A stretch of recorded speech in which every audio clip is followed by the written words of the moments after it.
What is up, guys? It is DMG here, and today we're going to be doing the instructions for the 4-2-3-1 narrow formation. Now, this is not how I normally set up my team. It is usually in a 4-3-2-1 formation, and everyone gets chem and everyone gets where they're supposed to be. And then in game, I switch it to this formation. I've been trying this out a lot recently, and it's been working pretty well for me for the most part.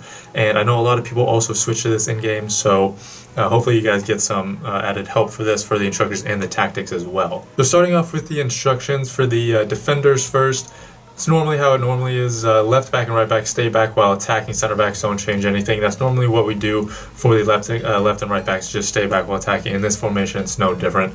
And then for the center defensive mids, we have them both on stay back while attacking and man mark. That's for both of them.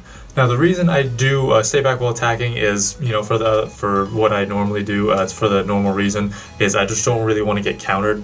That's pretty much just what it is. I do not want to get countered, and I want them staying back for that added defensive support. Now, I have them both on man mark because that way, you guys know the defensive AI is pretty OP. That way, they can mark someone, and hopefully the opposition doesn't pass to them, but if they do pass to them, there's someone already on them. And along with that, I'm personally better at intercepting passes and just kind of running around and seeing the pass.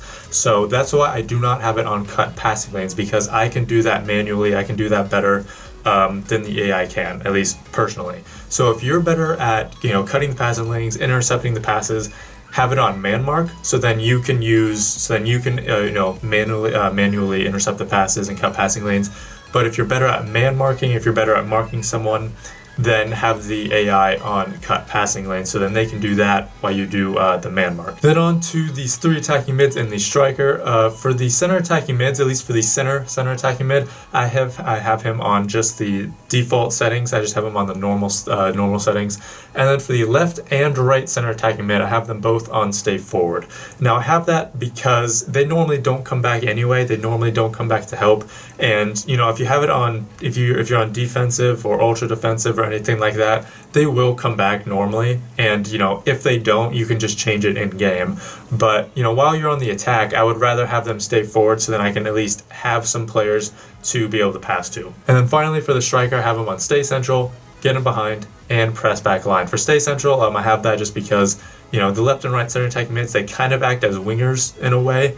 They are kind of out wide, so I'd rather have my striker stay central. I have him on getting behind as well, because I want him to be leading that front line. I don't want him to be another center attacking mid and there's no striker, so I want him getting in behind so he makes those runs first of all, and also so the defense is staying honest. And then I also have press back line just because I want them to press when I lose the ball, or if I lose the ball, then they can press, they can win the ball back, and they can go and score. Simple as that. Now on to the tactics, and I've actually learned something different about each individual thing. They were not what I thought they were, at least for some of them. So I'll explain that as we get to those.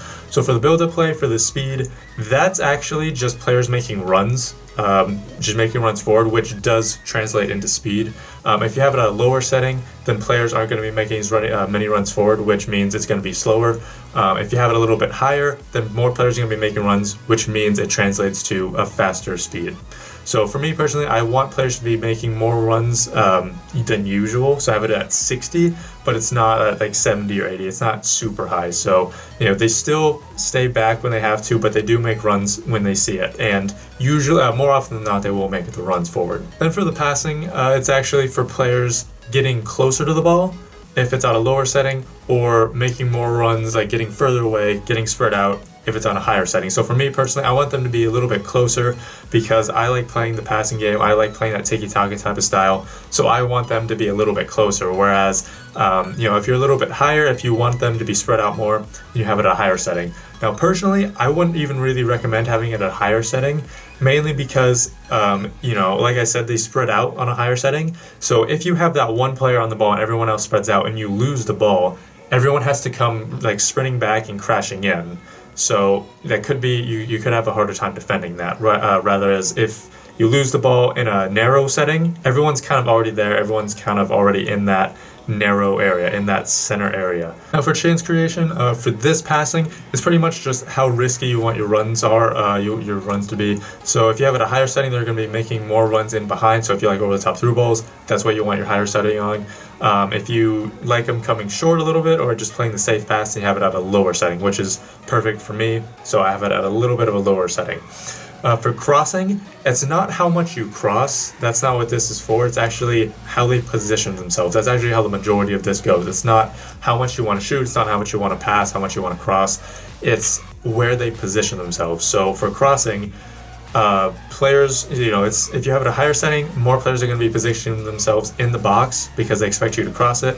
Whereas if you have a lower setting, they're going to be waiting for the cutback. So for me personally, I usually do the cutback. I usually just cut back and don't normally cross, but I want players to be in the box as well. So that's why instead of having it at like the normal 30 or 35 setting I normally have it on, I have it at 45, because then players still get in the box, but then some of the wide players or some central players that aren't necessarily strikers kind of wait for that cutback. And then for shooting, again, it's not how much you shoot. That's not what this is. It's just pretty much how they position themselves. It's about how the players position themselves. So if you have it a higher setting, players are going to be outside of the box more. They're going to be wanting to shoot whenever they can. Whereas if they have a lower setting, they're going to be kind of in the box and waiting for that good shot, kind of waiting for that perfect shot.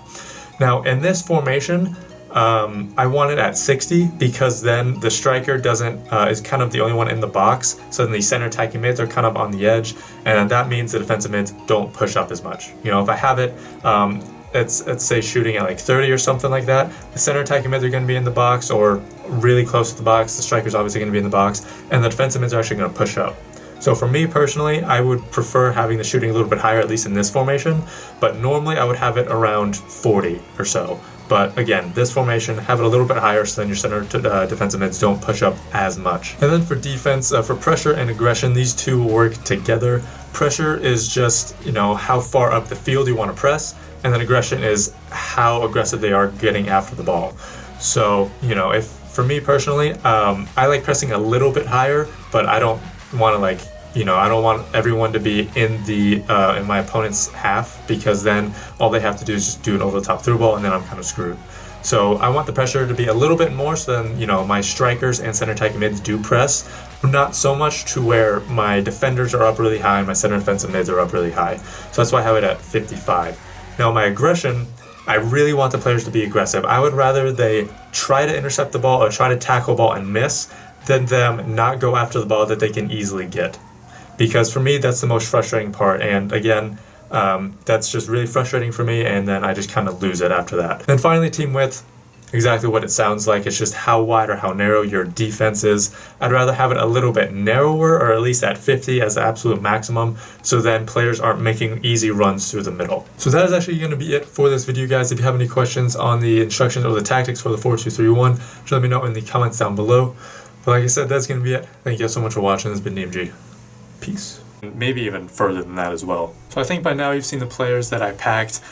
We got Ben Arfa, Sturridge, Rooney, some silver inform, which really fucked with me, honestly. That was